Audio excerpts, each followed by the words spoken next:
हरिओम। स्वागत है आप सभी का आज के इस व्याख्यान में। हम सभी लोग लघु सिद्धांत कौमुदी क्रमशः पढ़ रहे हैं और उस क्रमशः अध्ययन में आप सबने पिछले व्याख्यान में एत्य धत्युत्सु इस सूत्र को देखा।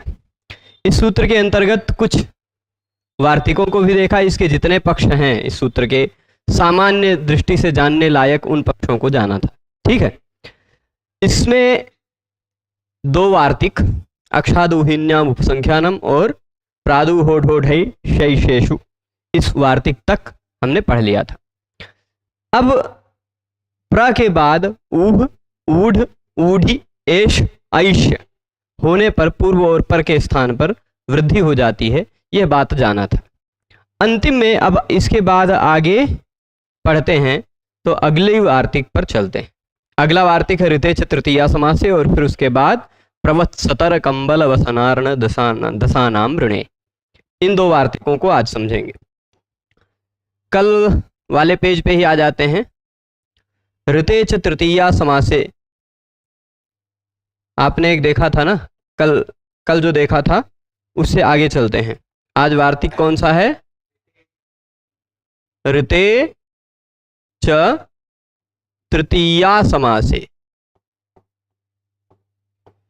अब तृतीया समास क्या है यह आपको नहीं पता होगा तो फिर थोड़ा सा यह समझना कठिन होगा, पर फिर भी प्रयास करते हैं। देखिए, समास कई प्रकार के होते हैं। उनमें से एक प्रकार का समास है तृतीया तत्पुरुष समास। तृतीया समास मतलब वह जो तृतीया तत्कृतार्थेन गुणवचनेन सूत्र से या फिर तृतीया इस योग विभाग से जो समास किया गया है वह समास। ठीक है, तो ऋते च तृतीया समासे इसका मतलब आप देख रहे होंगे तो ऋते में कौन सी विभक्ति लगी है? सप्तमी है ना, सप्तमी एक वचन। और यहां पर इस सूत्र में एते धत्युत्सु में आपको किसकी अनुवृत्ति दिखाई पड़ रही होगी? आद की तो दिखाई पड़ती ही है। इसका निष्कर्ष ये है पहले होना चाहिए अवर्ण कोई भी। ठीक है, वह अवर्ण तृतीया समास में होना चाहिए। उस अवर्ण के तुरंत बाद ऋत हो, वह भी तृतीया समास में हो। ठीक है, रि हो तो नहीं चलेगा, ऋत होना चाहिए, यही बात है। तो अ और ऋ इन दोनों के स्थान पर हो जाती है वृद्धि। ठीक, ऋते च तृतीया समासे इस सूत्र का यही है निष्कर्ष।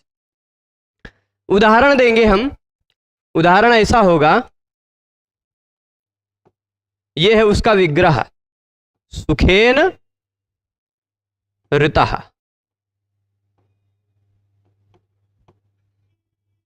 सुखेन ऋतः, रि धातु गत्यर्थक है। सुखेन ऋतः मतलब सुखेन गतः ऐसा भी अर्थ ले सकते हैं। ठीक है, तो अब सुखेन यहां पर ध्यान से देखेंगे आप तो शब्द कौन सा है? इन जो दिखाई पड़ रहा है वह किस विभक्ति का है? तृतीया विभक्ति का है ना। तृतीया विभक्ति में कौन सा प्रत्यय लगता है? यानी ये जो सुखेन आपको लौकिक दृष्टि में दिखाई पड़ता है, व्याकरण की दृष्टि में जो व्याकरण पढ़ते हैं उनको सुखेन नहीं दिखाई पड़ता, उनको सुख धन टा दिखाई पड़ता है। व्याकरण वालों को ऐसे ही दिखता है। सुख और टा, टांग सिंह स्वामीनाथस्या सूत्र से टा के स्थान पर इन होकर सुखेन बन जाता है। मूल रूप में वहां टा ही था, टा के स्थान पर ही इन होगा तो सुख और इन सुखेन बन जाएगा। ठीक है, और यहां ऋता में आपको क्या दिखाई पड़ रहा है? ऋत धन प्रथमा विभक्ति एक वचन का प्रत्यय है सु। देखिए, समास होने पर जो बनेगा वह अभी अगली बात है, पर समास होता है जो है ना, समास विग्रह के आधार पर होता है। और तृतीया विभक्ति वाले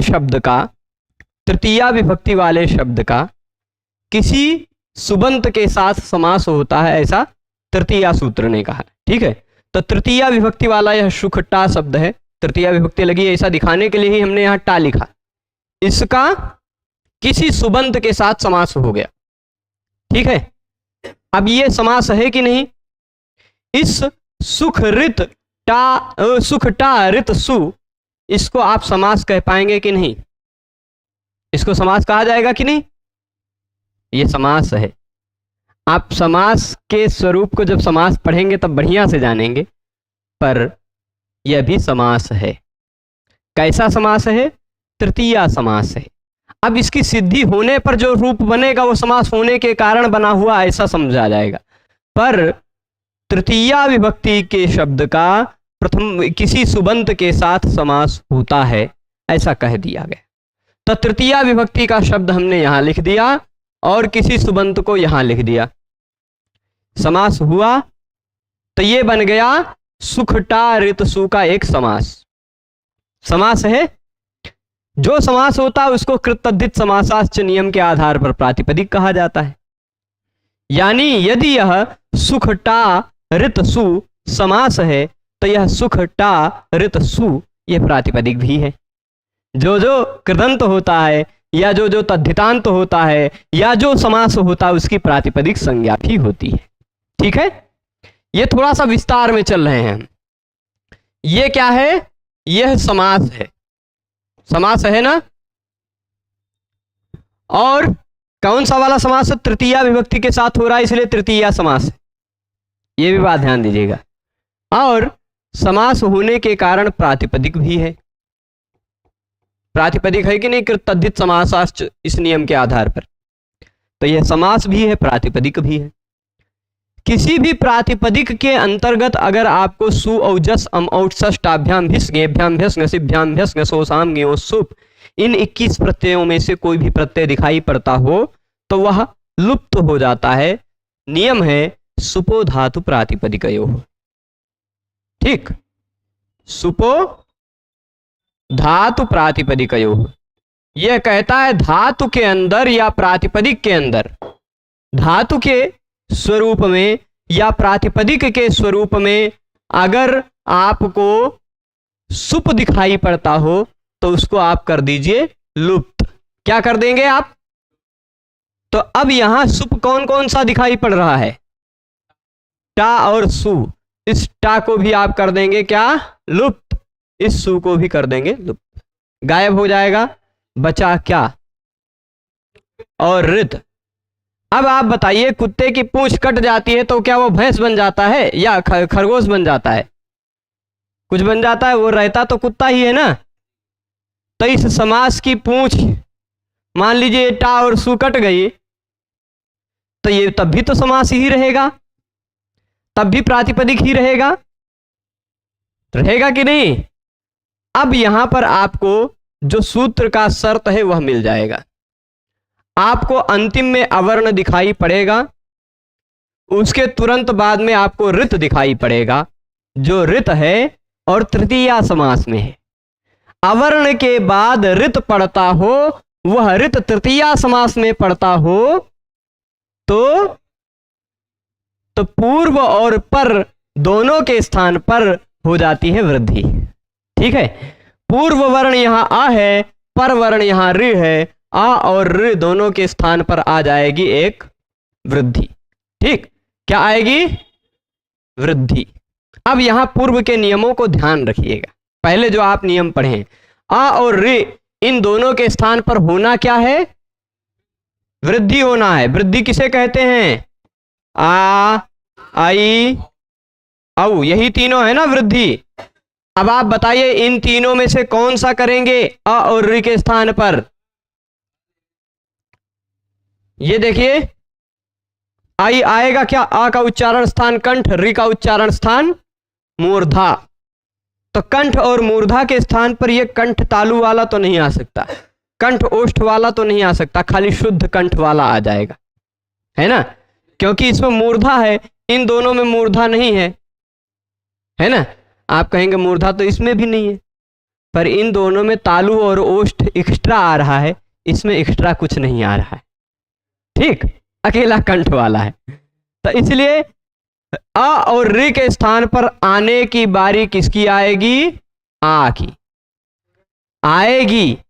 पर अब यहां आपको एक सूत्र ध्यान आएगा, जो लोग नियम से पढ़े हैं उन लोगों को, उरण रपरा है। ये आ अण है कि नहीं? अण है कि नहीं? आ सभी अण के अंतर्गत आ जाएंगे। ई उ ऊ, तीनों प्रकार के उ, तीनों प्रकार का मतलब 18 प्रकार का अ, 18 प्रकार का ई, 18 प्रकार का उ, अ ई उ, ये अण है कि नहीं? ऋ के स्थान पर यदि अण हो रहा हो, ऋ के स्थान पर यदि अण हो रहा हो तो वह रपर होकर ही आता है। रपर होकर ही आता है, यानी अगर ऋ के स्थान पे है तो उसमें र जुड़कर आता है, या ऋ के स्थान पे है तो ल जुड़कर आता है। ठीक, तो वृद्धि अगर ऋ के स्थान पे हुई तो क्या हो गई? आर। अब आप जोड़ लीजिए, सुख यहां हम लिख दें, खा में से आ निकल चुका है ना, तो खा हो गया आधा, और यहां ऋता में से ऋ निकल चुका है, यहां बचा है केवल तह।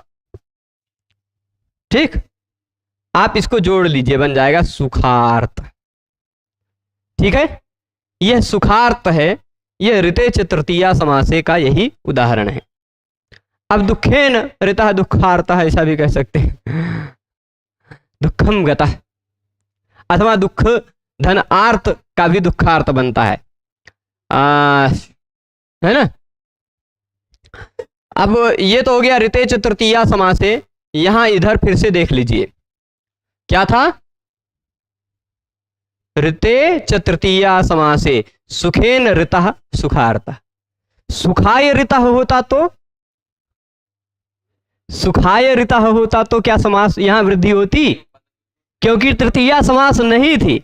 सुखाय ऋतः मतलब सुखाय गतः। कोई व्यक्ति मान लीजिए यहां से सरजू जी स्नान करने चला गया दोपहर में, क्यों गया? सुखाय ऋतः, सुख के लिए गया, थोड़ा आनंद मिलेगा उसको है ना।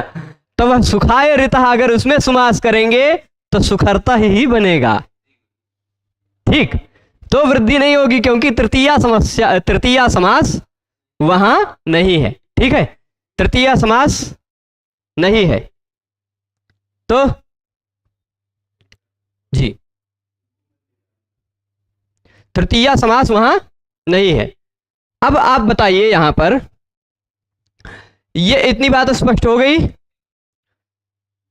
अगर मान लीजिए कोई व्यक्ति सुख में गया हो तो सुखम ऋतः होता तो भी सुखरता बनता, द्वितीय समास होता। हाँ, द्वितीय समास था ना। निष्कर्ष समझिएगा, अगर तृतीया समास हुआ होगा तभी वृद्धि होगी, अन्य कोई समास हुआ होगा तो फिर वृद्धि नहीं होगी। जैसे यहां उदाहरण क्या दिया दूसरा, तृतीयेति किम।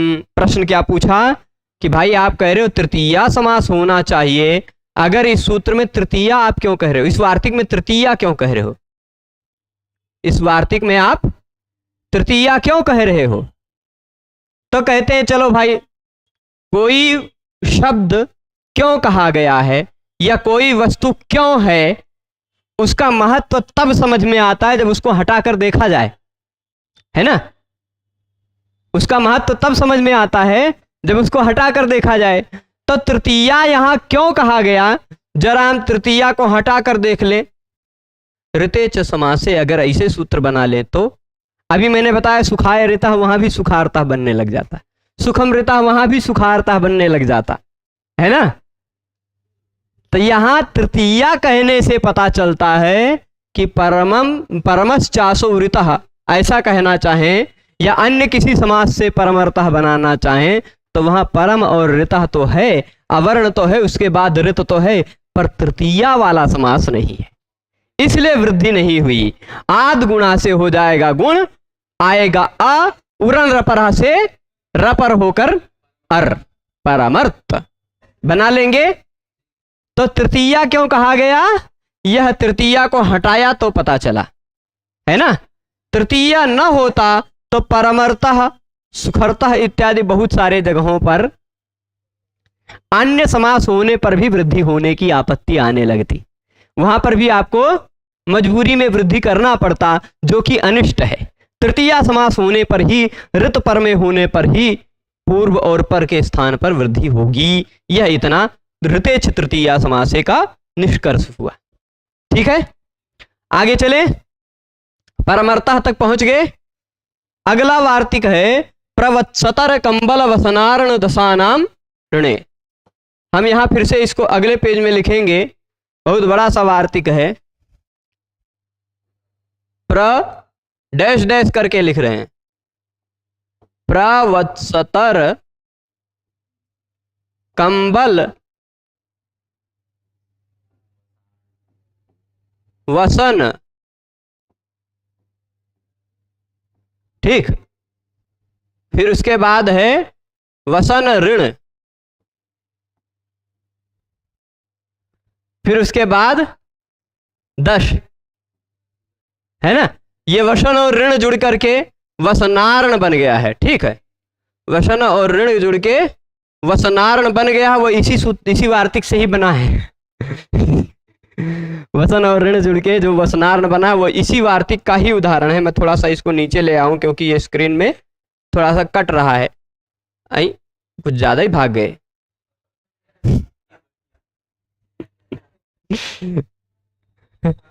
हाँ, ऐसा होता है कभी कभी।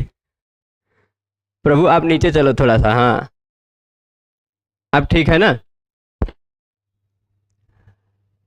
इधर जाना चाहिए इनको तनी,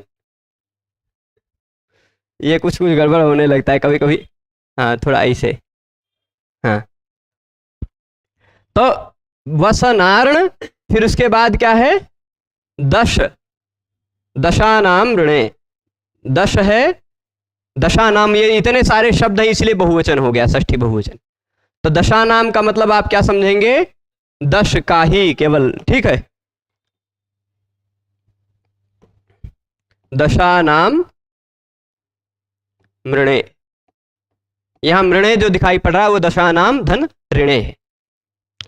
तो ये इतना बता रहा है कि पहले होना चाहिए प्र या वत्सतर या कंबल या वसन या ऋण या दश। कितने शब्द बताए, मैं उन शब्दों की यहां लिस्ट बना कर दे रहा हूं। पहला होना चाहिए प्र, या फिर होना चाहिए वत्सतर, या फिर होना चाहिए कंबल, ठीक, फिर या होना चाहिए वसन,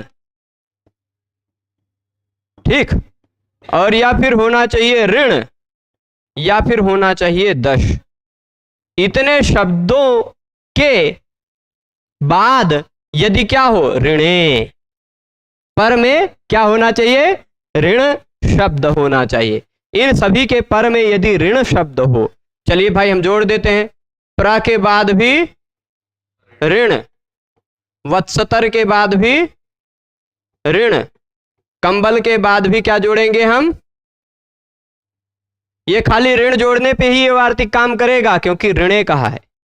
वसन के बाद भी क्या, अगर ऋत होता तो काम चलता, नहीं चलता। ऋत बोलते बोलते ऋत लिखा भी गया, कभी कभी ऐसा होता है, ठीक। और ऋण के बाद भी ऋण, ठीक, और दश के बाद भी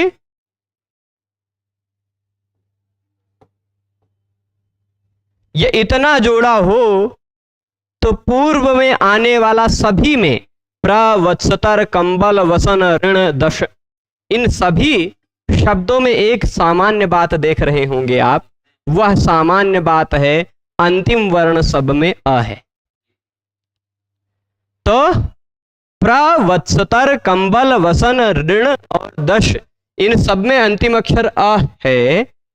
इन सब के अ के बाद यदि ऋण आता हो तो पूर्व और पर दोनों के स्थान पर हो जाती है वृद्धि। ठीक है, क्या हो जाती है, वृद्धि। तो अब चलिए वृद्धि करके देख लेते हैं। प्र और ऋण, आ और ऋ की वृद्धि होगी तो क्या होगा, चलिए हम पहले एक काम करते हैं, बराबर होगा क्या उसको अलग कलर से लिखते हैं। प्र ऐसे मान लीजिए हलंत है, इसमें था आ जो था और रे जो था, उन दोनों के स्थान पर आ क्या गया, आर, और फिर ण पूरा रहेगा ना। उसी तरह वत्सतर, ये र आधा हो गया, आ निकल गया और री निकल गया, उसके स्थान पे आ गया आर। सभी जगह आर ही आएगा ना, वृद्धि होने के बाद आ आएगा, पर वृद्धि राधेच इस नियम के आधार पर आ ही वृद्धि है, पर री के स्थान पर अगर आ ई उ कुछ हो रहा हो तो वह र पर होकर ही आता है, उसके बाद र जुड़कर ही आता है, इसलिए र जुड़कर ही आएगा।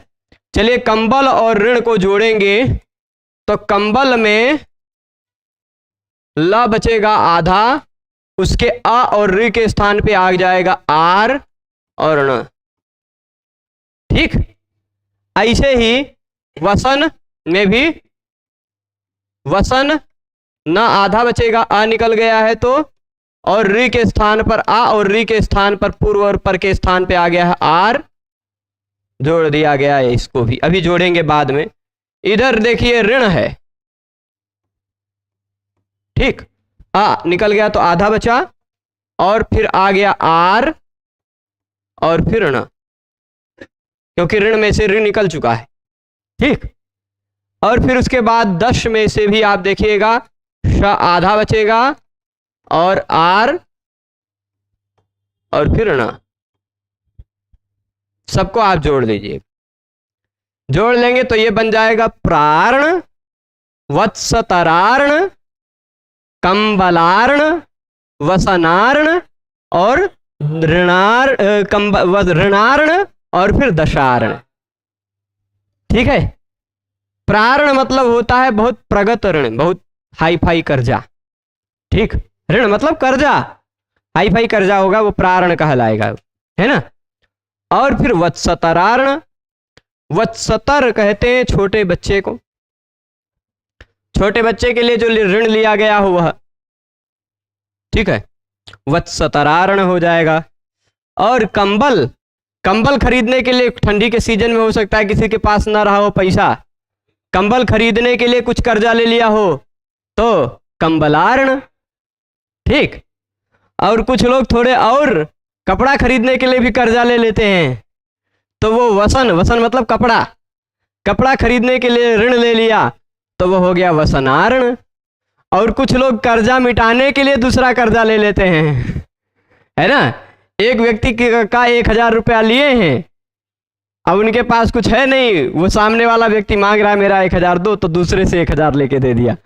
तो ऋण को हटाने के लिए जो ऋण लिया जाए वह ऋण है ऋणार्ण।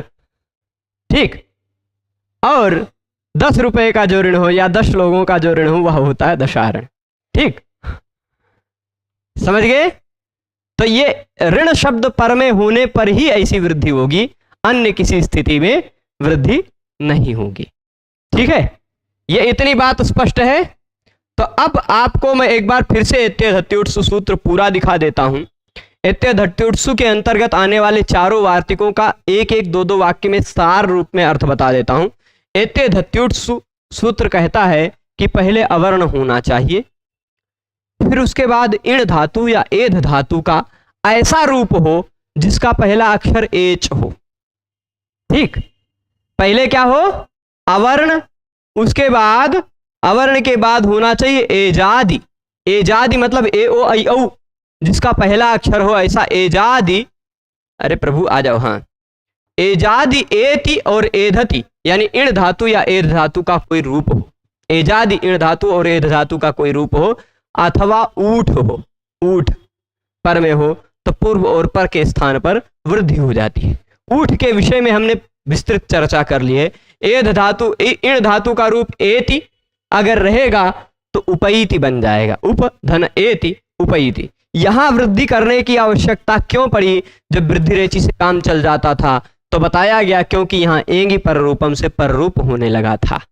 वृद्धि रेचि का भी एक अपवाद सूत्र आ जाता है एंगी पर रूपम, जो संभवतः आज ही क्लास खत्म होने समय तक पढ़ लें या हो सकता है कल पढ़ लें। एंगी पर रूपम, और 3 सूत्र तो अभी इसको खत्म करने के बाद पढ़ेंगे ही, क्योंकि ये तीनों का एक विषय का सार है, तीनों का समुदाय ही एक विषय बन पाएगा। तो वो 3 तो भूवादयो धातवः उपसर्गा क्रिया योगे और उपसर्गा धृति धातु, ये 3 सूत्र एक साथ ही पढ़ेंगे, ठीक है, तभी एक विषय समझ में आएगा स्पष्टतः। तो अब देखिएगा, पहले आद गुणा से गुण होने लगा उपएति में, फिर वृद्धि रेचि ने कहा नहीं भाई एच पर में इसलिए वृद्धि करो, फिर एंगी पर रूपम ने कहा कि उप के बाद जो एति है, एति का पहला अक्षर एंग है, एंग अगर पर में हो तो पर रूप कर दो, पर उसको रोकने के लिए एते धत्ते उठसु आया और उसने वृद्धि कर दिया, ठीक। उपधन एधते था तो उपैधते, उपैधेते, उपैधनते, ऐसे आप बढ़ाते जाइए, कोई दिक्कत नहीं। पर यहां उपैति के बाद उपैति, उपेतः, उपयंती, उपैति, उपेतः, उपयंती, ठीक है। यहां वृद्धि नहीं होगी इतः में, क्योंकि इतः जो है उपधन एति है तब तो वृद्धि हो गई, उपधन इतः है तो उसका पहला अक्षर एच नहीं है, एच होगा तभी वृद्धि होगी, ठीक है। अब ये बात बता दी, यहां देख लीजिए, उपेतः, उपधन इतः होगा तो वृद्धि नहीं होगी। माँ भवान प्रेदिधत, एध धातु का कभी किसी विशेष परिस्थिति में इदिधत रूप बन जाता है, तब भी वृद्धि नहीं होगी क्योंकि उसका पहला अक्षर एच नहीं है। फिर उसके बाद हमने एक वार्तिक पढ़ा था, अक्षाद उहिन्याम उपसंख्यानम, अक्ष के बाद उहिनी हो तो पूर्व और पर के स्थान पर हो जाती है वृद्धि। अब अक्ष में पूर्व मतलब अगर कहीं पूर्व के स्थान पर होता हो कार्य तो अंतिम के स्थान पर होता है, और पर के स्थान पर कोई कार्य होता है तो पर आदेह परस्य, पर के स्थान पर होता तो आदि वर्ण के स्थान पर होता पर में। तो अक्ष का अंतिम अक्षर और उहिनी का पहला अक्षर, ये दोनों जोड़ेंगे आ और उ को, तो सामान्य नियम के आधार पर होना चाहिए था गुण, पर वह गुण ना हो करके अक्षादुहिन्याम उपसंख्यानम इस वार्तिक से वृद्धि हो जाएगी, अक्षौहिनी बनना चाहिए, क्योंकि अक्षौहिनी जो बन रहा वह किसी की संज्ञा है, एक सेना का नाम है, इसलिए पूर्व पदार्थ संज्ञायामगः, पूर्व पदार्थ संज्ञायामगः इस नियम के आधार पर नाकोणा हो जाएगा तो अक्षौहिणी बन जाएगा, ठीक है। अक्षौहिणी सेना, उसमें कितने होते हैं वो कल हमने बता दिया था, 21,870 हाथी, एक उतने घोड़े, और फिर उसके बाद कितने कहते हैं, कितने पैदल, कितने घुड़सवार, कितने रथ, और फिर उसके बाद ये पूरा लगभग 2 लाख के आसपास सैनिक हो जाते हैं एक अक्षौहिणी में, ठीक है। तो ये बात हो गई थी। फिर प्रादु हो ढो ढैशेषु, ये वार्तिक पढ़ा था हमने, ये कहता प्र के बाद ऊ हो, ऊढ़ हो, ऊढ़ी हो, एश हो, ऐश्य हो, ये 5 होने चाहिए प्र के बाद, तो पूर्व और पर के स्थान पर वृद्धि होती है। 5 उदाहरण ही मिलेंगे इसके, और कोई उदाहरण नहीं मिलेंगे। फिर ऋतेच तृतीया समासी वार्तिक पढ़ा, ऋत होना चाहिए, तृतीया समास होना चाहिए, तो पूर्व और पर के स्थान पर वृद्धि होनी चाहिए होगी, अन्य कोई समास होने पर पूर्व और पर के स्थान पर वृद्धि नहीं होगी। सुखेन ऋतः तो सुखार्तः बनेगा, पर सुखाय ऋतः होगा तो सुखार्तः नहीं बनेगा, सुखर्तः हो जाएगा, तो वृद्धि न होकर गुण हो जाएगा। फिर इसके बाद प्रवत्सतर कंबल वसनारण दशानाम ऋणे, इस वार्तिक को पढ़ा हमने कि प्र शब्द हो, वत्सतर शब्द हो, कंबल शब्द हो, दश शब्द हो, वसन शब्द हो, ऋण शब्द हो, ये 6 शब्दों के बाद फिर से ऋण शब्द आता हो तो पूर्व और पर के स्थान पर वृद्धि हो जाती है, वृद्धि होगी तो ऋण पर आएगा ही, ठीक है। तो इतना उदाहरण हमने प्रारणम वत्सतरारणम इत्यादि देख लिया, 17 ये देख लीजिए कुछ। अच्छा, आप सब सोचते होंगे कि यहाँ अर्थ नहीं बता रहे हैं कुछ चीज़ों का, तो उसके लिए निश्चिंत रहें, ये गीता प्रेस जी वाली जो पुस्तकें हैं ना, यहाँ आपको ये जो नंबरिंग दिखाई पड़ रही है 12, 13, यहाँ सभी उदाहरणों के ऊपर नंबर लिखा है, वो नंबर इसीलिए लिखा है क्योंकि आप उस नंबर के नीचे जाके देख पाएँ, जैसे प्रारणम वत्सतरारणम कहा है ना, और इत्यादि के बाद भी नंबर लिया, तो 17 मतलब क्या है, प्रकृष्टम ऋणम, उत्कृष्ट ऋण। वत्सतर मतलब वत्सतर के निमित्त जो लिया गया है ऋण, आदि शब्द से कंबलारणम इत्यादि का ग्रहण हो जाएगा, ठीक है।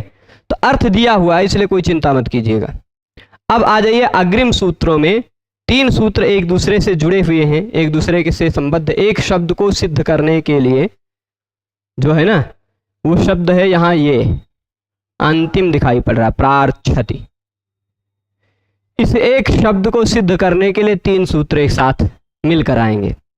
तो सबसे पहले 2 सूत्र जो है वो संज्ञा सूत्र है, बहुत सरल है, दो सूत्र कौन कौन से हैं? संज्ञा सूत्र, ये संज्ञा सूत्र, ये भी संज्ञा सूत्र, काम ये करेगा। ठीक, पर जो काम करने वाला सूत्र है उपसर्गाद ऋति धातु, यह सूत्र अगर आप पहली बार पढ़ेंगे तो उपसर्ग होना चाहिए, उसके बाद धातु का पहला अक्षर रि होना चाहिए, है ना।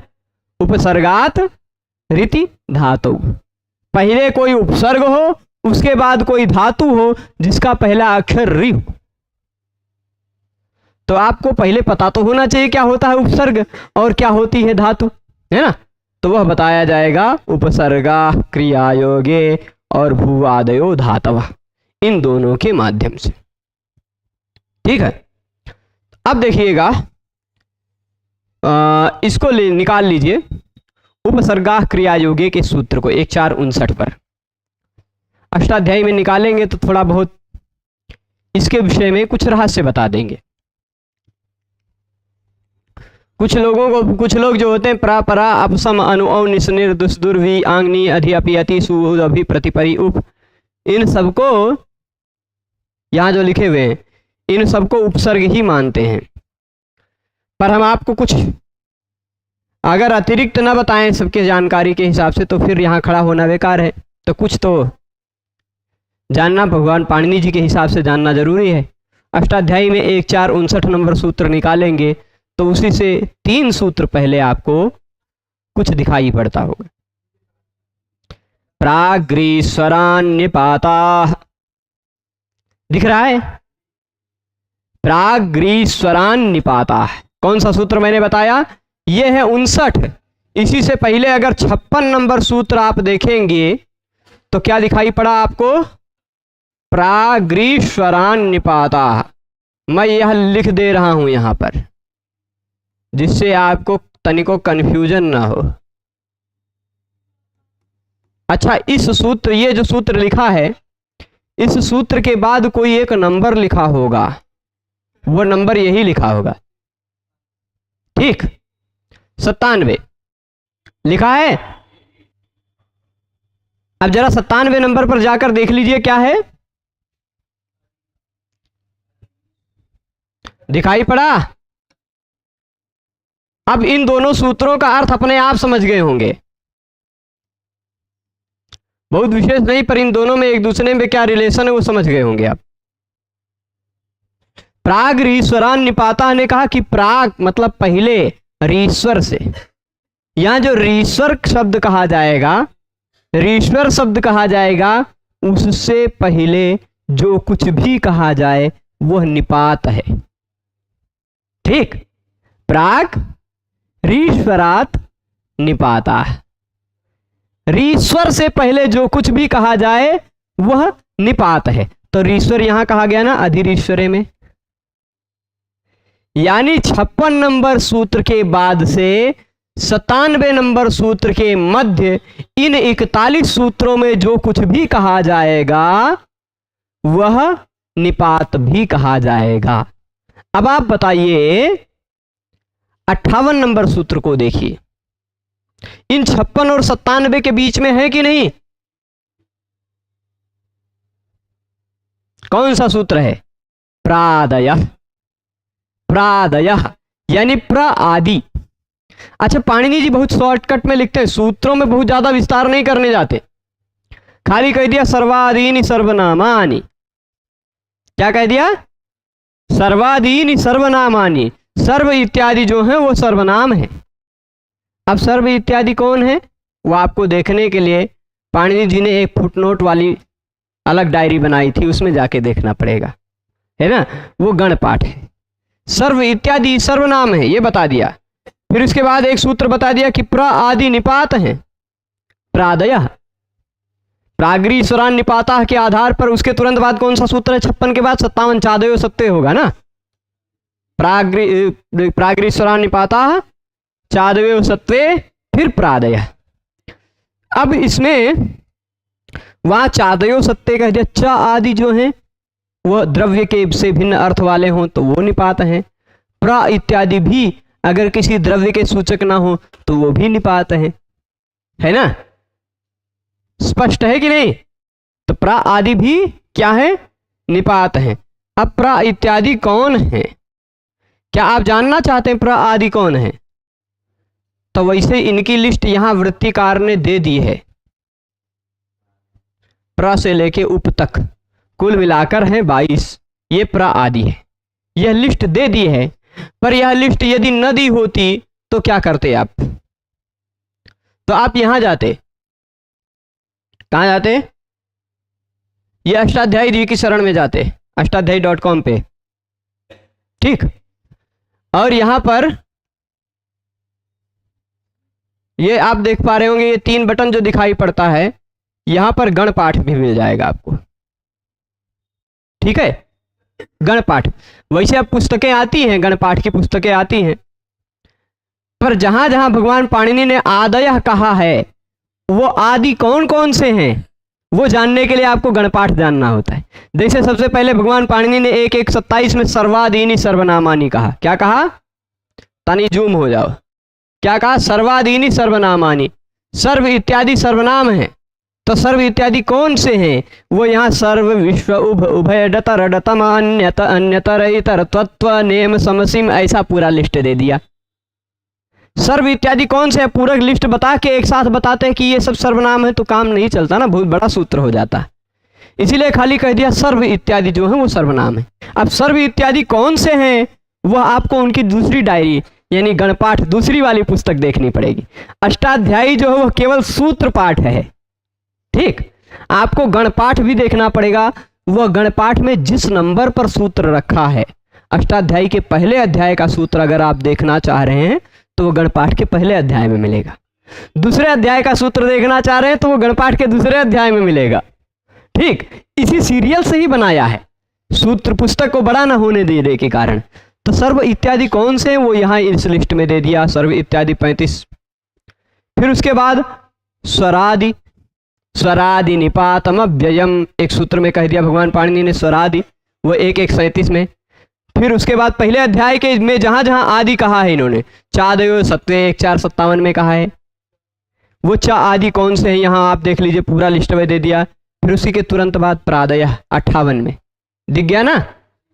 पहले अध्याय में जहां जहां आदि कहा है वो सारा आदि यहाँ मिल जाएगा, परपरा अपसम अनुभव निष्णिर।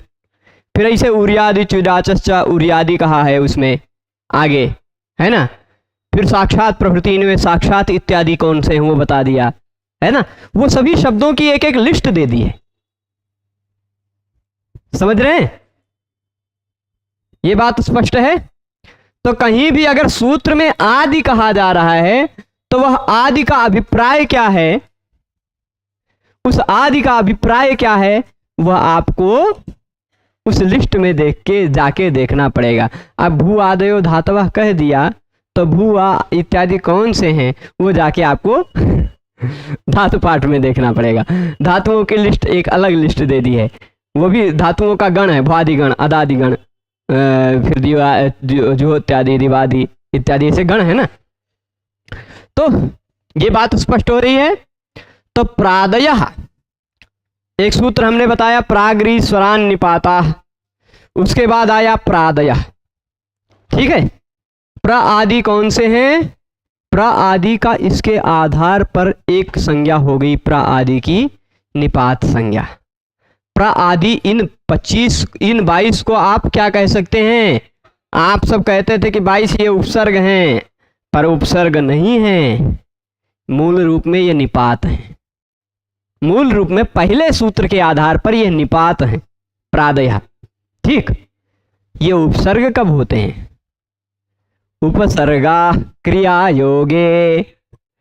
अगर इन्हीं प्र आदि 22 को, प्रादयः सूत्र के तुरंत बाद का ये सूत्र है, तो यहां पर प्रादयः की अनुवृत्ति आ जाएगी, है ना। तो प्रादयः क्रिया योगे उपसर्गा।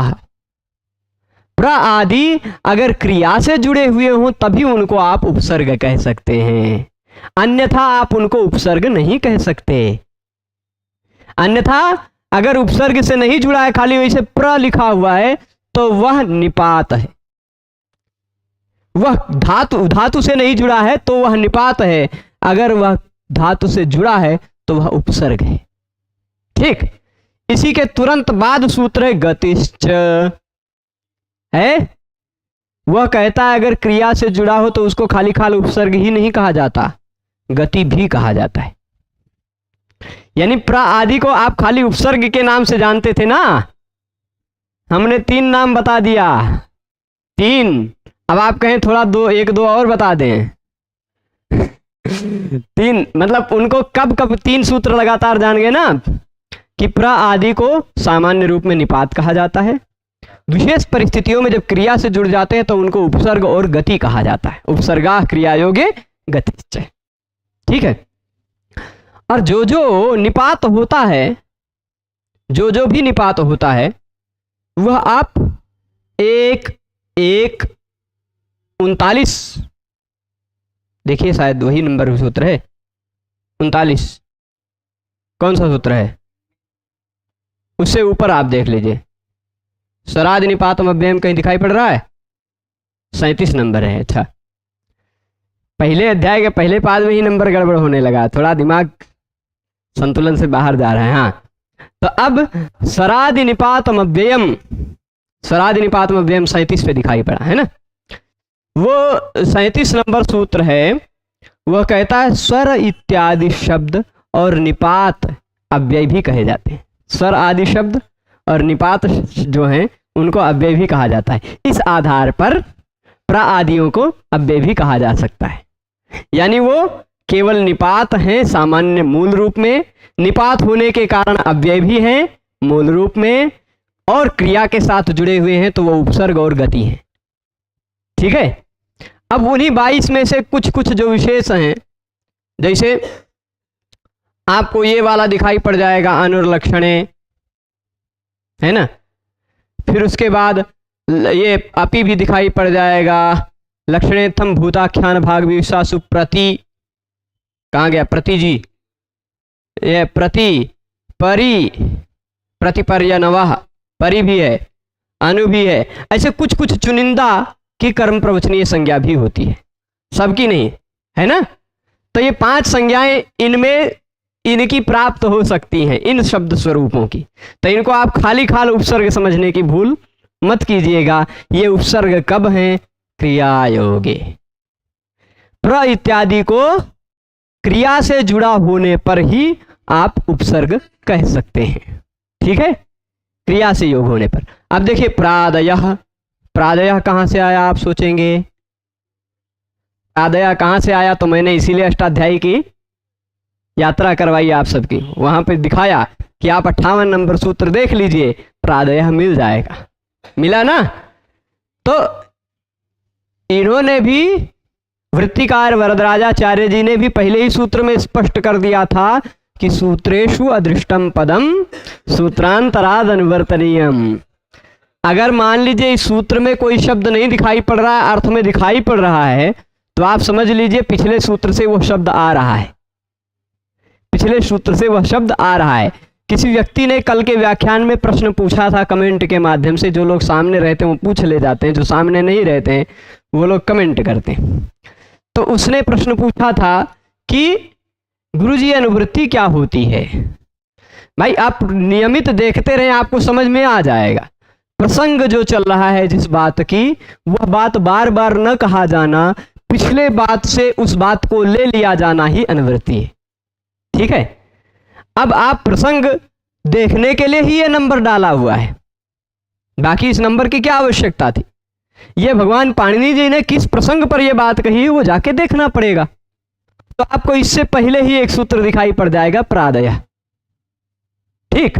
अब एक बार कह दिया भगवान पाणिनि जी ने कि प्र आदि निपात होते हैं, प्रादयः सूत्र के आधार पर क्या कह दिया, प्र आदि निपात कहलाते हैं। फिर उसके बाद कह दिया क्रिया के योग होने पर उपसर्ग कहलाते हैं। तो कौन कहलाते हैं, प्र आदि। सामान्य बात है, जो पिछले सूत्र में जिनका विषय चल रहा वही अगले सूत्र में आएगा ना, उसी को कहते हैं अनुवृत्ति। जो पिछले सूत्र के विषय को अगले सूत्र तक ले आना ही अनुवृत्ति होता है, ठीक है। तो प्र आदि यदि क्रिया से जुड़े हो तो उनको उपसर्ग कहा जाता है, उपसर्ग संज्ञक होते हैं। प्र आदि कौन से हैं, कितने हैं, वरदराजाचार्य जी ने दया करके उनकी लिस्ट यहीं दे दी। कुछ कुछ की लिस्ट दे दी है, कुछ कुछ की लिस्ट नहीं दी है। सर्वादिनी सर्वनामानी में सर्व इत्यादि का लिस्ट दे दिया है, प्रादय में प्र आदि का लिस्ट दे दिया है, चादयो सत्वे के वृत्ति में भी च आदि का उदाहरण लिस्ट दे दिया है। कहीं कहीं लिस्ट दी है, कहीं कहीं नहीं दी है ना। जैसे आप देखेंगे सिद्ध गौरादिभ्यश्च, उस सूत्र के वृत्ति में बस खाली नर्तकी रजकी खनकी के उदाहरण के देने के बाद गौरी दे दिया, बस गौर इत्यादि कौन से हैं वो नहीं बताया, वो आप गणपाठ में ही जाके देखना पड़ेगा, है ना। और नंदी ग्रही पचादिभ्यो ल्यूणिन्य, चाहे यहाँ आप देखेंगे तो वहां भी नंदी इत्यादि कौन से हैं, ग्रही इत्यादि कौन से हैं, पच आदि कौन से हैं, वो आपको गणपाठ में जाके देखना पड़ेगा। सब जगह लिस्ट नहीं दी है, पर कहीं कहीं उनको थोड़ा दया आ गई तो वृत्ति में लिस्ट भी लिख दी है। तो ये प्र आदि कौन से हैं, प्र से लेके उप तक ये प्रादि है। एते प्रादया, सामान्य रूप से उपसर्गा क्रिया योगे सूत्र का अर्थ देखा जाए तो खाली इतना है, केवल इतना कि प्र आदि, पिछले सूत्र से यही विषय तो चल के आ रहा है, प्र आदि यदि क्रिया से जुड़े हों तो उनकी उपसर्ग संज्ञा होती है। प्र आदि यदि क्रिया से जुड़े हुए हों तो उनकी उपसर्ग संज्ञा होती है। ठीक है, यही बात थी ना। पर एते प्रादय, ये प्रादय कौन से हैं वो लिस्ट दे दी कि यही रहे, ये रहे प्रादि, है ना, ये रहे अपराधी, अपराधी मत सुन लीजिएगा कोई यही प्रादि है। ठीक, सीधे तुरंत गवाह हाजिर कर दिया गया सीधे यहीं पे। आप देख लीजिए प्र कितने हैं, 1 2 3 4 5 6, 6 यहां दिख गए, 1 2 3 4 5 6 7 8 9 10 11 12 13 14 यहाँ दिख गए। 14 6 मतलब ये सीधे लिख दीजिए यहाँ 20 और 21 22, ये 22 हैं प्रादि। इन 22 को यदि क्रिया के साथ जुड़ा हुआ हो ये 22, तो इनको उपसर्ग कहा जाता है। ठीक, यह एक सामान्य ज्ञान की भी बात है कि संस्कृत में उपसर्ग कितने होते हैं यह कहा जाए तो लौकिक साहित्य में भगवान पाणिनि जी के प्रादेय सूत्र के गणपाठ के आधार पर 22 उपसर्ग होते हैं। ठीक है, 22 उपसर्ग होते हैं। कल के व्याख्यान में हमने आपको प्रत्यय का अधिकार थोड़ा विस्तार से बताया था। जरा प्रादेय पर देखिए, और कुछ नंबर लिखा है प्रादेय सूत्र के बाद, क्या लिखा है, 60 नंबर तक। ठीक है, और 60 नंबर कौन सा है, गतिश्च पे कौन सा नंबर लिखा है आगे, गतिश्च पे 79 नंबर लिखा है।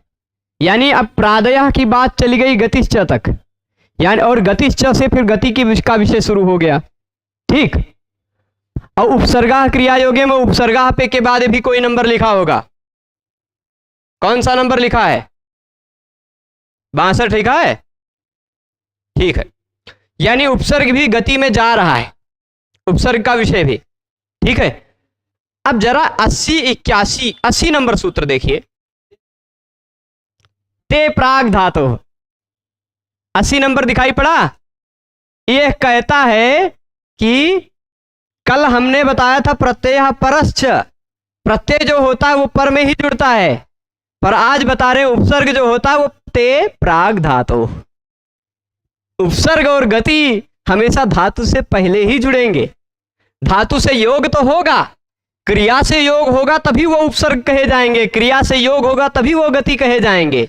पर क्रिया से कहां जुड़ेंगे, आगे के पीछे, तो कहेंगे प्राग धातु, वो धातु से पहले ही जुड़ेंगे। ठीक है, ये बात भी ऐसा मान लीजिए किसी ने पूछ लिया आपसे कि प्रत्यय बाद में ही क्यों जुड़ता है, और उपसर्ग पहले ही क्यों जुड़ता है, तो आप बता दीजिए प्रत्यय बाद में ही इसलिए जुड़ता है क्योंकि पाणिनि जी ने प्रत्यय के बाद सूत्र 3 1 2 नंबर सूत्र पर क्या कहा है, परश्च। और उपसर्ग और गति का निरूपण करने के बाद 79 नंबर सूत्र तक उसका निरूपण किया, फिर 80 नंबर सूत्र पर ही कह दिया ते प्राग धातु, यानी वो धातु से पहले ही जुड़ेंगे, अन्य कहीं से पहले नहीं जुड़ेंगे। स्पष्ट है। तो अब ये हो गए प्रा आदि की बात, ये धातु से पहले ही जुड़ेंगे, स्पष्ट है। तो ये इतना ही केवल उपसर्गा क्रिया योगे का तात्पर्य है कि प्रा आदि अगर क्रिया से जुड़े हुए हों ये 22, तो इन 22 को उपसर्ग कहा जाता है, अन्यथा इन सबको निपात कहा जाता है। यदि क्रिया से न जुड़े हुए हों तो इनको निपात कहा जाता है। अब ये तो जान गए। इसके बाद अगला सूत्र है भूवादयो धातव। भूवादयो धातव। भू और वा इत्यादि जो हैं इनको धातु कहा जाता है। भू वा इत्यादि को धातु कहा जाता है। ठीक, वृत्ति में तो केवल इतना ही लिख दिया है क्रियावाचिनः भ्वादयः। वृत्ति में तो इन्होंने भू के बाद वा नहीं लिखा, भू आदि सीधे जोड़ दिया, भू धन आदि भ्वादि। पर सूत्र में भू धन वा धन आदि। ठीक है, भू वा आदि को धातु कहा जाता है। भू कौन है? तो स्पष्ट किया कि क्रियावाचक हैं ये सब। ठीक है, पाणिनीय धातु पाठ में मूल रूप से लगभग 2000 धातु है। कुछ लोग 2200 के आसपास भी मानते, लगभग 2000 मानिए। उसमें भेद मतभेद का कारण ये है क्योंकि कुछ लोग लकी लगी ये 2 अलग धातु मानते हैं, कुछ लोग एक मानते हैं, तो ऐसे संख्या का भेद हो जाता है। ठीक है, तो कभी कभी अलग अलग अर्थ होने पर अलग अलग धातु मान लेते हैं। एक ही धातु के कई अर्थ हैं तो उसको अलग धातु मान लेते हैं। ठीक है, ऐसा भी होता है। अब यहां देखिएगा, क्रियावाचक क्रियावाचिनः यानी ऐसे कोई शब्द होना चाहिए जिससे कोई क्रिया सूचित होनी चाहिए, क्रिया का वाचक हो वह। तो क्रियावाचिनः भूआदयः भूभादयः भू आदि धातु संज्ञक होते हैं। यानी ऐसा कोई भी शब्द स्वरूप जो भू आदि में आता हो। अब भू आदि कौन से हैं वो आप फिर से वहीं जाकर के देख सकते हैं। कहाँ पे? यहाँ पे गण पाठ में नहीं, वो धातु पाठ में आपको मिल जाएगा। यहाँ देख लीजिए, यहाँ आप जैसे जाएंगे अष्टाध्यायी.com पे, यहाँ पे धातु पाठ दिखाई पड़ रहा है। ठीक है, तनी छोटा करके देख लीजिए।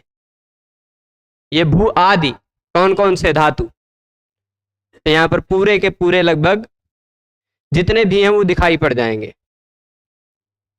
ये थोड़े से मंद हैं, शनैश्चर हैं। मंद मतलब शनैश्चर, धीरे चलने के कारण इनको शनैश्चर कहा जाता है।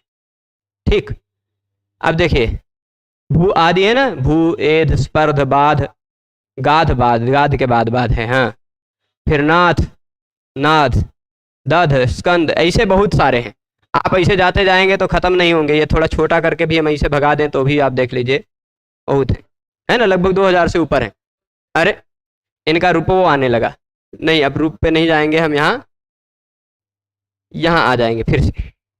तो भू आदि कौन कौन से हैं धातु, ये भी आपको मैंने दिखा दिया। अब धातुओं की विशेष चर्चा, विस्तृत चर्चा जब धातु रूप तिङन्त शुरू होगा तब की जाएगी।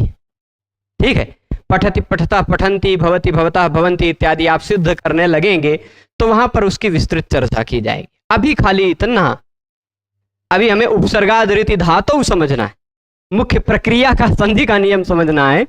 तो उसके उद्देश्य को देखते हुए खाली इतना कि प्रा आदि यदि क्रिया से जुड़े हुए हों तो उनको उपसर्ग कहा जाता है, और क्रिया के सूचक जो भू आदि हैं उनको धातु कहा जाता है। ठीक है, यह उपसर्ग क्या है और धातु क्या है यह समझाने की आवश्यकता इसलिए पड़ी क्योंकि उपसर्गादृति धातु में उपसर्ग शब्द भी कहा गया, धातु शब्द भी कहा गया। जब तक आप उपसर्ग क्या है समझेंगे नहीं तब तक उपसर्गादृति धातु का अर्थ नहीं समझ पाएंगे, है ना। जब तक आप धातु क्या है ये नहीं समझेंगे तब तक भी आप उपसर्गादृति धातु का मतलब नहीं समझ पाएंगे। इसलिए यहां उपसर्गा मुख्य उद्देश्य तो वरदराजाचार्य जी का है उपसर्गादृति धातु समझाना और इसका उदाहरण प्रार्क्षति सिद्ध करना।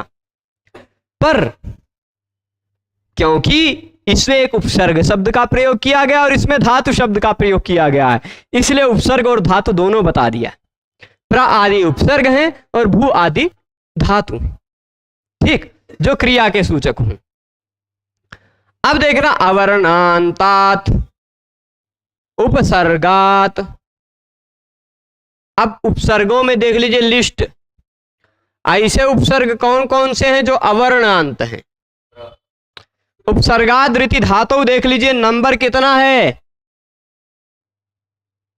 91, 6191।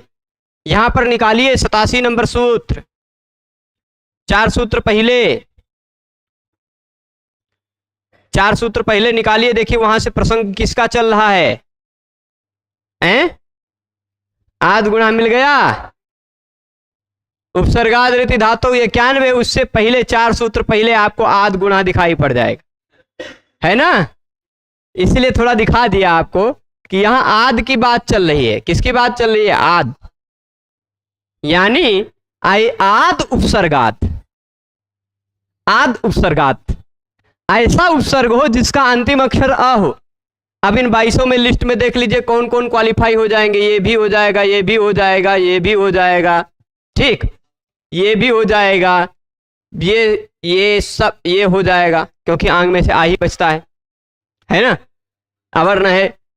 फिर ये केवल आएगा जिसके अंत में अ है। ऐसे उपसर्ग कितने मिले आपको, 6, प्र, परा, अप, अव, उप और आंग। बाकी सबके अंत में अ नहीं है।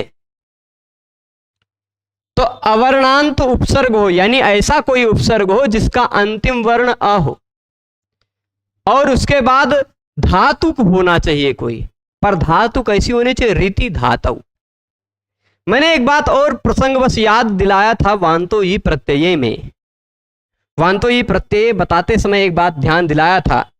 यदि किसी को याद हो कि ई का मतलब यकारादि ले लिया गया, जहां 2-2 शब्द अगर आपको सप्तमी में दिखाई पड़ते हों, 2-2 शब्द सप्तमी में दिखाई पड़ते हों, वहां तदादि आपको अर्थ लेना पड़ता है सामान्यतः, ठीक।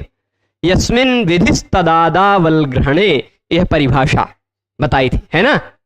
यह परिभाषा भी एक आपको बताई थी कि जहां पर भी, अब देखिए रीति में भी सप्तमी लगी है, धातु में भी सप्तमी लगी है। तो रीति मतलब रिवर्णादौ या ऋकारादौ।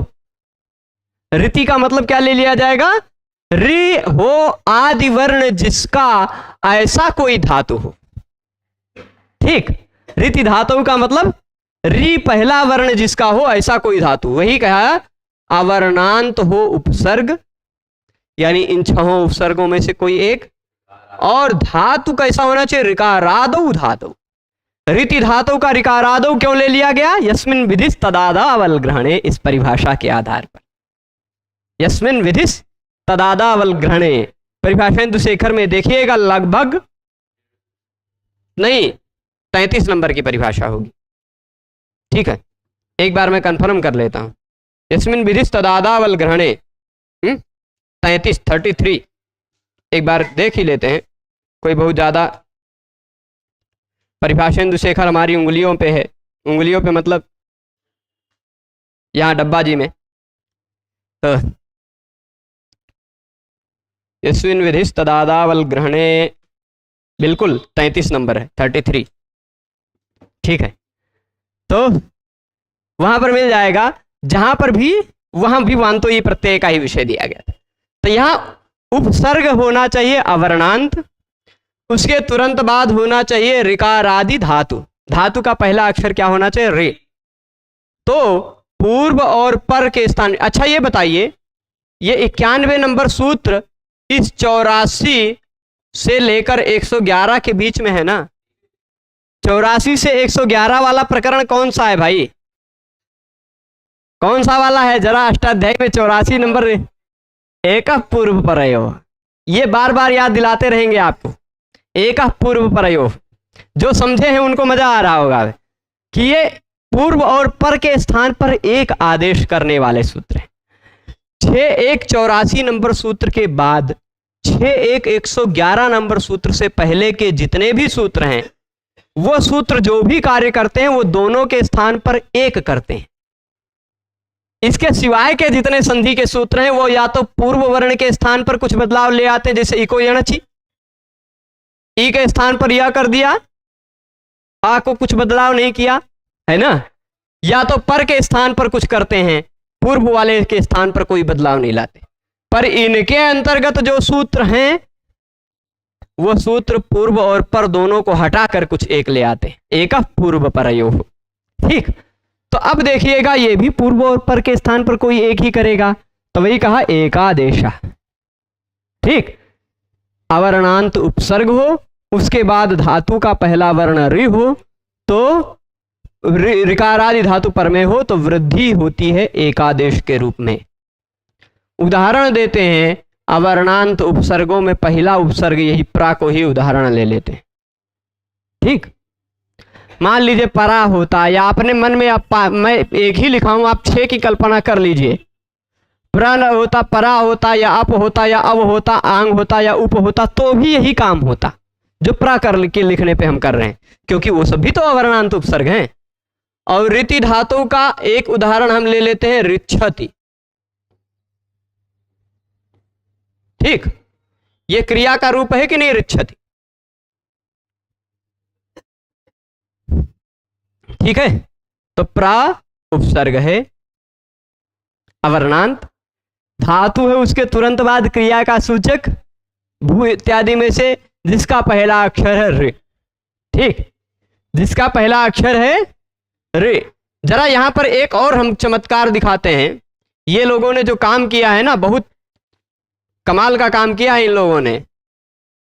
धातु पाठ लेके आए थे ना, दिखाए थे आपको। नहीं, परिभाषा शेखर कहाँ आ रहा है, प्रभु प्रकट हो जाओ। ये अष्टाध्यायी.com में धातु पाठ जब आप निकालेंगे ना, तो धातु पाठ में कुछ आपको बहुत मजेदार चीज दिखाई पड़ेगी। वो मजेदार चीज यहां अभी आएगी कि ऋकार आदि धातु कितने हैं, वो यहां से आप लिस्ट निकाल सकते हैं, कितने हैं वो मिल जाएगा। प्रकट होने दीजिए इनको। तो एक ऐसा सिस्टम इन्होंने शायद किया है, मैंने देखा सूत्रों में किया है कि गण में किया है कि धातुओं में ही किया है शायद। देखते हैं कि ऋकार आदि, ऋकारांत, अदंत, इसे वो सब कुछ भी दे दिया है सॉर्ट करने का, जिससे खोज सकें आप, खोजने में आसानी हो। प्रभु प्रकट हो जाओ, बहुत ज्यादा समय लगा रहे हो आप। हाँ, तो धातु का पहला अक्षर हो ऋ और उपसर्ग का अंतिम अक्षर हो अ। ठीक, धातु का पहला अक्षर हो ऋ, उपसर्ग का अंतिम अक्षर हो अ, तो पूर्व और पर दोनों के स्थान पर हो जाता है एक, उसको कहा जाता है वृद्धि। ठीक, यहां देखिए ऐड फिल्टर्स एक ऑप्शन दिया है इन्होंने। ठीक है, इस पर जब आप जाएंगे, अरे प्रभु काहे नहीं ऐड हो रहे, तो यहां आप ऐसे बहुत सारे फिल्टर ऐड कर सकते हैं। खाली हम बहुत ज़्यादा अजादि, इजादि, अकार आदि, इकार आदि, उकार आदि या ऋकार आदि खाली ऐसे टच कर देते हैं जब, ठीक, तो सीधे ऋकार आदि धातु कितने हैं वो दिखाई पड़ जाएंगे। ठीक, यहां देख लीजिए कौन कौन से हैं, रिज, रिंज, रि, रित, रिद, रिध, रिक्ष, रिश, रिक्ष, दिखाई पड़ गया ना। ये ऋकार आदि धातु हो, यानी ये कुल मिलाकर कितने हैं पता है? पाणिनीय धातु पाठों में ऋकार आदि धातु 15 हैं। अवर्णांत उपसर्ग कितने हैं? 6। उपसर्ग का अंतिम अक्षर होना चाहिए आ। विषय को ऐसे ही खोल के ही पढ़ना चाहिए, तभी अच्छा भी लगता है, स्पष्ट होता है। पहले होना चाहिए 6 उपसर्गों में से कोई उपसर्ग। कौन कौन से 6 उपसर्ग हमने टिक किए थे? ये प्रथ, अरे प्रभु आ जाओ, प्र जी हैं, परा जी हैं, एक साथ काम करते हैं। ये 3 हो गए, ये हो गए 4, ये मतलब 5 और एक ये 6। ये 6 उपसर्ग और 15 धातु, उनका जोड़ा होता हो। अगर 15 धातु मतलब अब उन 15 धातुओं से बनने वाला कोई भी रूप हो जिसका पहला अक्षर हो री, नहीं तो कभी कभी री वाली धातु का रि धातु का अर्ती बन जाता है, आरती, है ना। तो अर हो गया तब बात अलग है, नहीं तो अगर रि है उसका पहला अक्षर तो फिर आप उपसर्गाद रीति धातु नियम लगा लीजिएगा। यहां है उदाहरण प्र और ऋच्छति, प्र और, ठीक, प्र ऋक्षति। अब अवर्णांत उपसर्ग ये रहा, रीति धातु ये रहा, पूर्व और पर दोनों के स्थान पर होगा एक, वो एक क्या होगा, वृद्धि। वृद्धि मतलब आ, आई, औ, इन तीनों में से कोई एक होगा, वह क्या होगा, आ। आ अगर रि के स्थान पे आ रहा है तो वह रपर होकर ही आएगा, उरण रपर, आर आ जाएगा। अब इस प्र को आप प्र को हलंत कर दीजिएगा, प आधा रहेगा, उसमें जो है र लगा वो भी आधा है, ठीक। और फिर उसके बाद च, छ, टी, रि तो हट ही गया है, अ और रि के स्थान पे आ गया आर। इसको ऐसे जोड़ लीजिएगा तो आप प और र को जोड़ के ऐसे लिख दीजिएगा, प र आ, ये तीनों जुड़ जाएगा तो क्या बन जाएगा, ऐसा, प्रा, है ना। और उसके बाद आप र को ऊपर चढ़ा दीजिएगा, इस र को ऐसे जोड़ दीजिएगा जब, तो ये प्रा हुआ, र ऊपर चढ़ गया, प्रार्थति, ठीक। ऐसे ही कुछ रूप ये इस तरह का बन जाएगा, बना लेंगे सभी। तो 3 सूत्र हमने देखा, उपसर्गाद रीति धातु तक आपने विषय समझ लिया होगा, यह बात मैं समझ सकता हूं, समझ गए हैं ना। बहुत आसान है, खाली 2 संज्ञा सूत्र थे, विधि सूत्र तो आपने एक ही देखा, विधान करने वाला। अब जब हमने संभावनाएं जताई थी वो सूत्र आ गया है कि संभवतः हम वो सूत्र भी देख लेंगे, बहुत सिंपल सब सूत्र है। उसी के बाद में ही है एंगी पर रूपम, है ना। यहां पर भी आद गुणा से आद आ रहा है, देख लीजिए, आ रहा है ना, नहीं आ रहा है, कैसे नहीं आ रहा है, देख लीजिए। मतलब हमारी थियरी गड़बड़ करने लग जाते कभी कभी, वो गड़बड़ नहीं होगा। आद मतलब आएगा, तो आद और फिर उपसर्गात रीति धातु से उपसर्गात भी आएगा, आएगा कि नहीं। और उपसर्गात रीति धातु से धातु भी आएगा,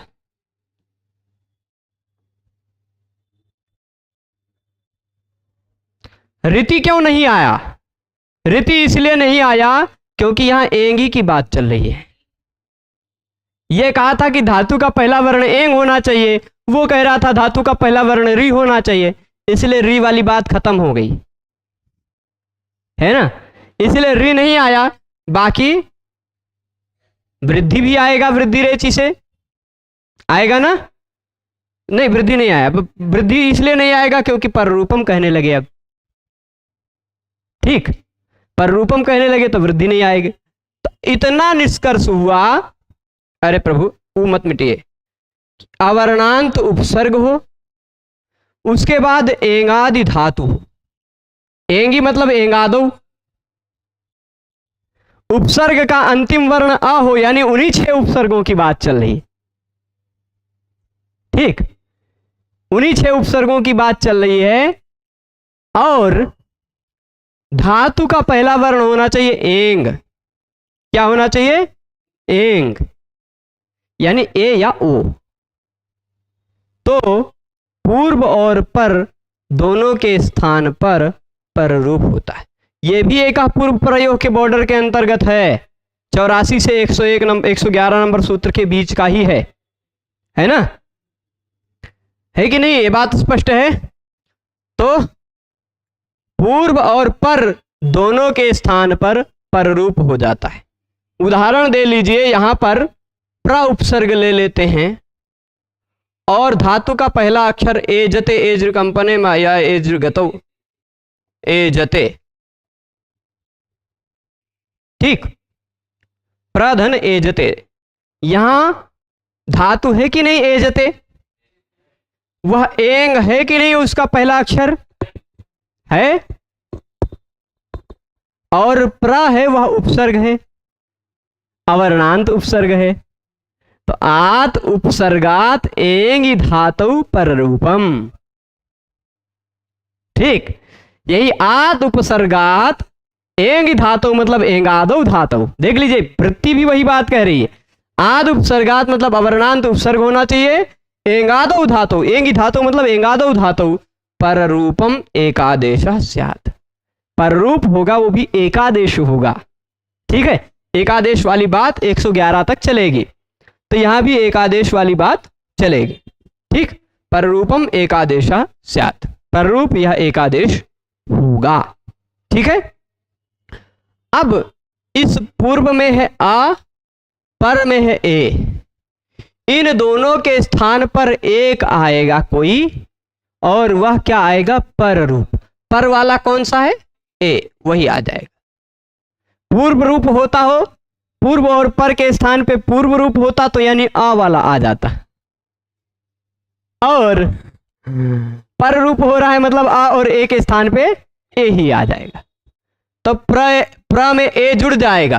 ठीक, जब प्र में आ हटा, एजते का ए हटा, है ना, प्र में से आ हटा, एजते का ए हटा, दोनों के जगह पे खाली खाली ए आ गया, तो यही प्रे में जुड़ गया, प्रेजते, ऐसा बन जाएगा। बन जाएगा ना, प्रेजते बनाने में कोई कठिनाई नहीं है। अब प्रश्न उठता है यह कि प्र है, एजते है, पहले यहां वृद्धि रेचि से वृद्धि हो रही थी, कर सकते थे ना, आद गुणा से गुण कर सकते थे ना, आद गुणा से अवर्ण के बाद अच होना चाहिए तो गुण हो जाता है, अवर्ण है उसके बाद अच है यानी गुण कर दीजिए। तब तक उसको रोकने के लिए आ गए वृद्धि रेचि जी। वृद्धि रेचि ने कहा कि अवर्ण के बाद अगर एच यानी ए ओ आई औ हो तो वृद्धि हो जाता है, पर उसको भी रोक लेंगे एंगी पर रूपम। एंगी पर रूपम क्या कहता है कि वृद्धि रेचि जी आप थोड़ा सा रुकिए, आपका काम है कोई भी अवर्ण हो, कोई भी एच हो तो पूर्व और पर के स्थान पर वृद्धि कर देना। हमारा थोड़ा कार्य क्षेत्र सीमित है, हम किसी भी अवर्ण की अपेक्षा नहीं रखते, हम केवल 6 अवर्ण की अपेक्षा रखते हैं, वो 6 उपसर्गों वाले। ठीक, और आप सभी एच की अपेक्षा रखते हैं, हम सभी एच की अपेक्षा नहीं रखते। आप एच मतलब ए ओ आई औ चारों की अपेक्षा रखते हैं ना, हम आपके इन चारों में से इन दोनों को छोड़ दे रहे हैं, एंग की ये अपेक्षा रखते हैं, और वो भी एंग केवल धातु का हो तो ही, यानी यह एंगी पर रूपम नियम अपवाद हो जाएगा वृद्धि रेचि का। जब एंगी पर रूपम लगने लगेगा तो वृद्धि रेचि नहीं लगेगा, वृद्धि रेचि को रोक करके पर रूप हो जाएगा, बन जाएगा प्रेजते। इसी तरह एक और उदाहरण क्या दिया है, उपोषति।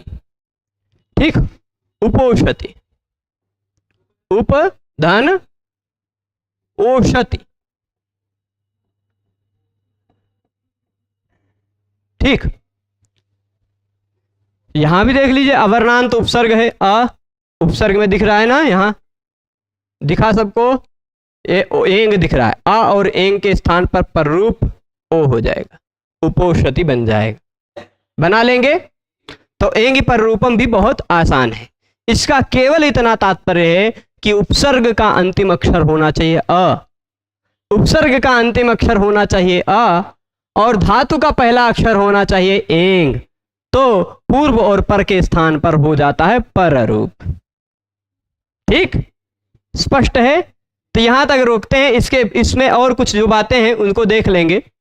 और किसी ने कहा था गुरुजी जो शब्द सिद्ध करा करें उसका अर्थ वो बताया करें, तो देख लीजिए यहां जब साफ साफ दिया हुआ है, देख लीजिए, है ना, प्रार्छति मतलब प्रकर्षेण गच्छति, है ना, और प्रएजते, एज प्रकाश अर्थ में है, अतिशय प्रकाशित होता है।